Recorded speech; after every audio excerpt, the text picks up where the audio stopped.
ஒரு national award தேசிய விருது வாங்குறோம்னாக்கா ஒரு சிற்பத்தை பார்த்து இதை அதுலேருந்து தயார்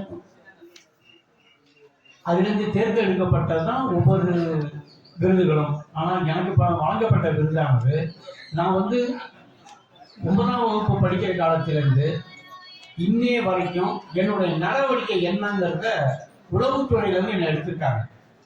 நான் SSLC படித்தது மகாபலிபுரம் கல்லூரியில் 5 வருஷம் படித்தது. சுவாமிமலை பேரூராட்சி மன்றத்தில் மூணு பீரியடு கவுன்சிலராக இருந்து, ஒரு பீரியடு தலைவராக இருந்து, கலைஞர் அரெஸ்ட் ஆகி நானும் அரெஸ்ட் ஆகி இவ்வளதையும் மீறி எனக்கு இந்த விருது வழங்கினதுன்னா நம்மளுடைய குலத்துக்காக கிடைத்த ஒரே ஒரு என்னன்னா கொண்டு வரணும், அது அந்த பரதநாட்டியத்தை கொண்டு வரணும், நம்ம அந்த கலையை கொண்டு வரணும்னு சொல்லிட்டு அவர் சொன்ன வார்த்தை, இந்த பாரம்பரிய ஸ்தபதி குடும்பத்திலிருந்து இந்த சிலையை படிக்கணும்னு எனக்கு உத்தரவு. ஏன்னா சுவாமிமலையில் உள்ள 40 அடியில பண்ணணுங்கிறது, 40 அடியா இருந்தாலும் சரி, 4 அடியா இருந்தாலும் சரி, ஒன்று நான் அந்த இடத்த பார்க்கணும், இடத்த பார்த்து ஆயாதி கணிச்சாதான் நான் பண்ண முடியும் அப்படின்ட்டு.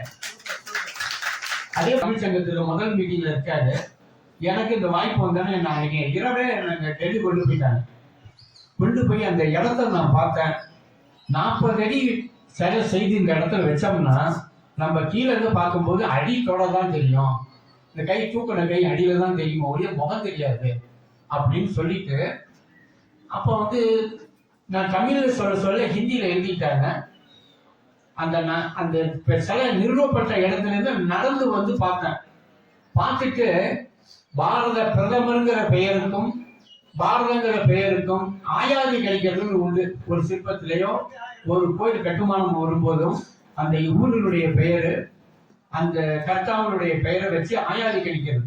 அந்த ஆயாதி கழிச்சு இந்த உயரம் நிர்ணயம் பண்ணும் போது 14.25 அடி தான் வந்தது. பாதாதிகேசம் 14.25 அடி தான் வந்தது. அதை வச்சு மொத்த உயரம் 27 அடி. அதை வச்சு நான் அதை எழுதி கொடுத்து டிராயிங்கா உடனே கொடுத்தேன். ஒரு 1 ஹவர்ல எனக்கு தகவல் வந்தது, ஓகே பண்ணிட்டாரு. எனக்கு அது யாரு சொல்லியிருப்பாங்கன்னு உங்களுக்கு தெரியும். ஓகே பண்ணிட்டாருங்க. நான் வச்ச இடம் தான் இன்னைக்கு ஏன்னா அவர் கேட்ட 40 அடி, நான் கேட்டது 27 அடி. இந்த 27 அடி வச்சாதான் மண்டபத்துக்கு கீழே தெரியும். 40 அடி வச்சீங்கன்னா தெரியாதுங்கிற விளக்கத்தை சொன்ன பிறகுதான் எனக்கு இந்த வாய்ப்பு கிடைச்சது. அதோட ஒரு என்னன்னா, எனக்கு கொடுத்த காலம் நான் கேட்டேன் 3 வருஷம். என்னால பண்ண முடியாது, 3 வருஷம் தான் கொடுத்தேன்.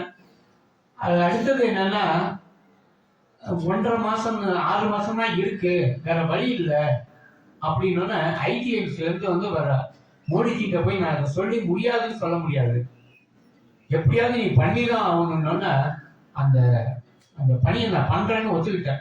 என்னுடைய சகோதரர்கள் சுவாமிநாதன் பெருமை சேர்த்தது.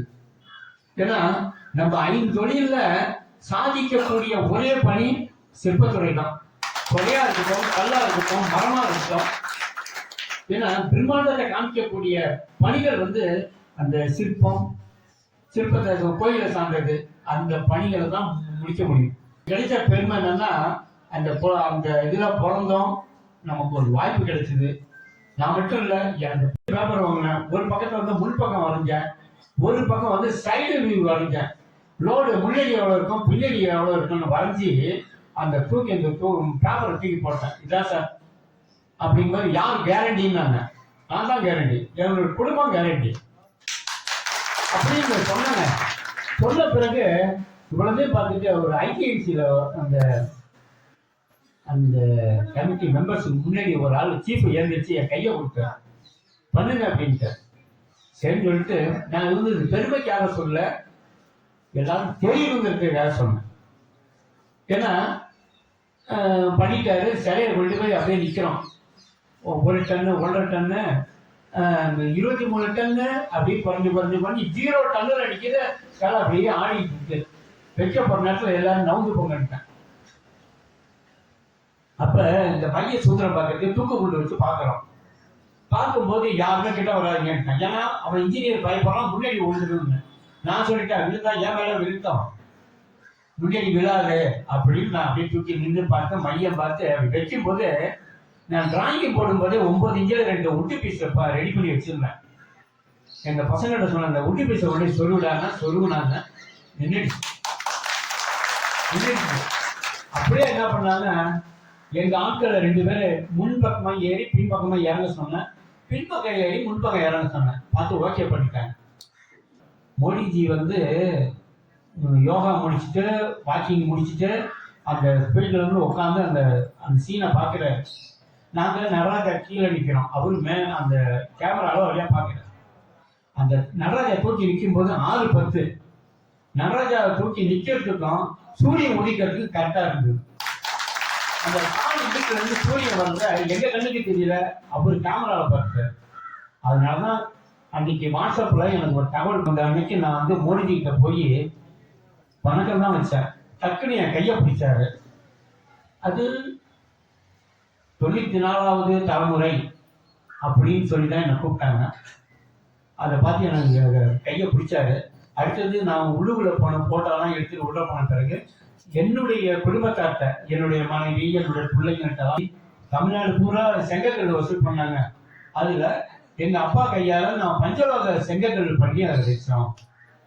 அந்த வைக்கும் போது அதை பூஜையில எடுத்து வச்சான் லாரியில. எங்களுக்கு தெரியல, இல்லாம எந்த ஒரு பின்னம் இல்லாம கேஸ்டிங் பண்ணது இவரு தான் அப்படின்னு சொன்னாரு. அதுக்கு என்னன்னா, அது சொல்லிட்டு சொன்னாரு, இந்த சிலை நிக்கிறதுக்கு நாங்க எவ்வளவுதான் இன்ஜினியர் தான் பேசி பார்த்தோம், முடியல. ஆனா இவருக்கு வந்து அந்த பிளட்லயே இருக்கியா, அதனுடைய மைய சொல்றம் பார்த்து இவருக்கு பிளட்லயே இருக்கியான்னாரு. நான் சொன்னேங்க, பரம்பரைக்கே உள்ளது அப்படின்னு பெருமை சொன்னேன். எனக்கு இவ்வளவு சொல்றது என்னன்னா, நீங்க எல்லாரும் தெரிஞ்சுக்கணுங்கிறதுனால சொன்னேன்.